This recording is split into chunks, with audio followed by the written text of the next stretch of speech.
مجھے بھی آپ کے ساتھ جانا ہے باہر گھومنے کے لیے، لے جاؤ نا پلیز مما۔ ننی ایدھن مما کو تنگ کرنے لگی۔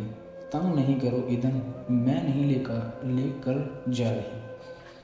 تمہیں لے جا کر شرم آتی ہے ہمیں؟ ایک تو لوگ بھی پہچان لیتے ہیں تمہیں دیکھ کر کہ کس گھر کی خواتین ہیں، میں اور تمہاری آپی جا رہی ہیں۔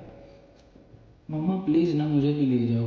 مما آپ کو کیوں شرم آتی ہے مجھے لے جا کر؟ کیا میں اتنی بری ہوں؟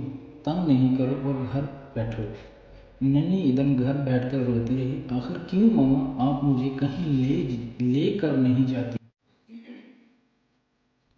آخر کیوں آپ کو اتنی شرم آتی ہے مجھ سے؟ کیا میں آپ کی بیٹی نہیں ہوں؟ بچے تو بچے ہوتے ہیں، عزت نفس تو ان کی بھی ہوتی ہے۔ بچے کو ایسی بات نہ کی جائے کہ ان کا دل ہی ٹوٹ جائے، بلکہ انہیں پیار اور نرمی سے اصل وجہ سمجھا دی جائے تو نہ صرف وہ بات مان لیتے ہیں بلکہ کسی قسم کے عدم و تحفظ اور غلط فہمی کا شکار بھی نہیں ہوتے۔ ایدھن نے ہمیشہ ہی اس قسم کے رویے سہے تھے۔ اس کی بات یا تو سنی ہی نہ جاتی، اگر سن بھی لی جاتی تو جھڑک دیا جاتا۔ ایدھن کی دو بہنیں میرا اور زرنش تھیں، دونوں ایدھن سے بڑی تھیں۔ ایدھن شروع سے ہی اپنی بڑی بہنوں کے ساتھ رہتی تھی، ان کے ساتھ سوتی تھی، تو کبھی مما سے اتنی خاص اٹیچ نہیں تھی۔ ایدھن تمہیں پتہ ہم لوگ گھومنے گئے تھے، پوری فیملی، مزہ آیا تھا۔ ویسے سب کہیں نہ کہیں ویکینڈ پر گھومنے گئے تھے۔ ایدھن تم نہیں گئی کیا؟ حریم نے ایدھن سے پوچھا۔ حریم ایدھن کی دوست تھی۔ نہیں یار، ہم کہیں بھی نہیں گئے۔ کیوں ایدھن؟ بس کسی کو گھومنے کا شوق ہی نہیں۔ تبھی ایدھن منہ بناتے ہوئے کہنے لگی،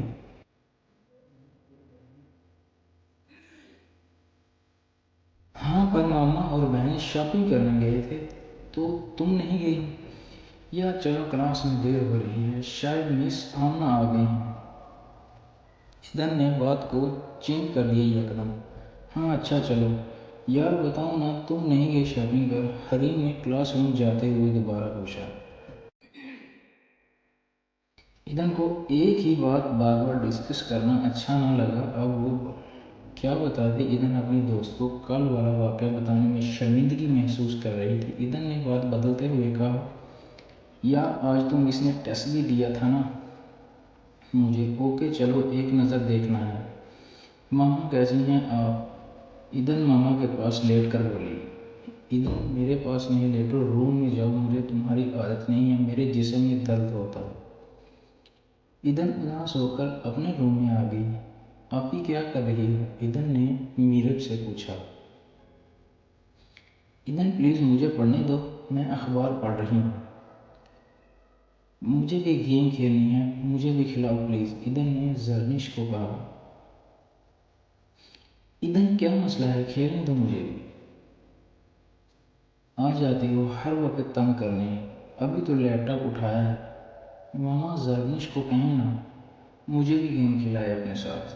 نہیں ماما، میں نے ابھی لیپ ٹاپ لیا، اس کو کہیں کچھ اور کر لے۔ ایدھن بڑی بہن ہے، تنگ نہ کرو اس کو لیپ ٹاپ پر۔ ماما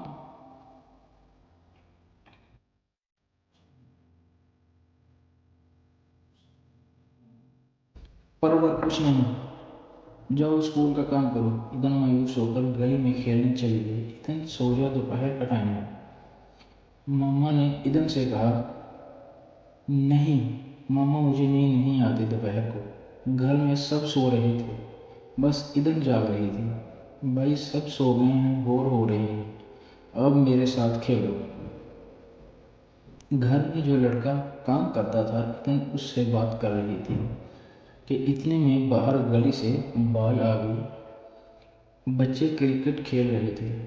اف بھائی بال آ گئی، اب دیکھنا یہ سب شور مچا دیں گے، سب سو رہے ہیں، جاگ جائیں گے۔ ایدھن نے بال اٹھا کر گلی میں پھینک دی تاکہ کوئی دروازہ نہ ہو جائے۔ اتنے میں بچوں نے زور سے دروازہ بجانا شروع کر دیا۔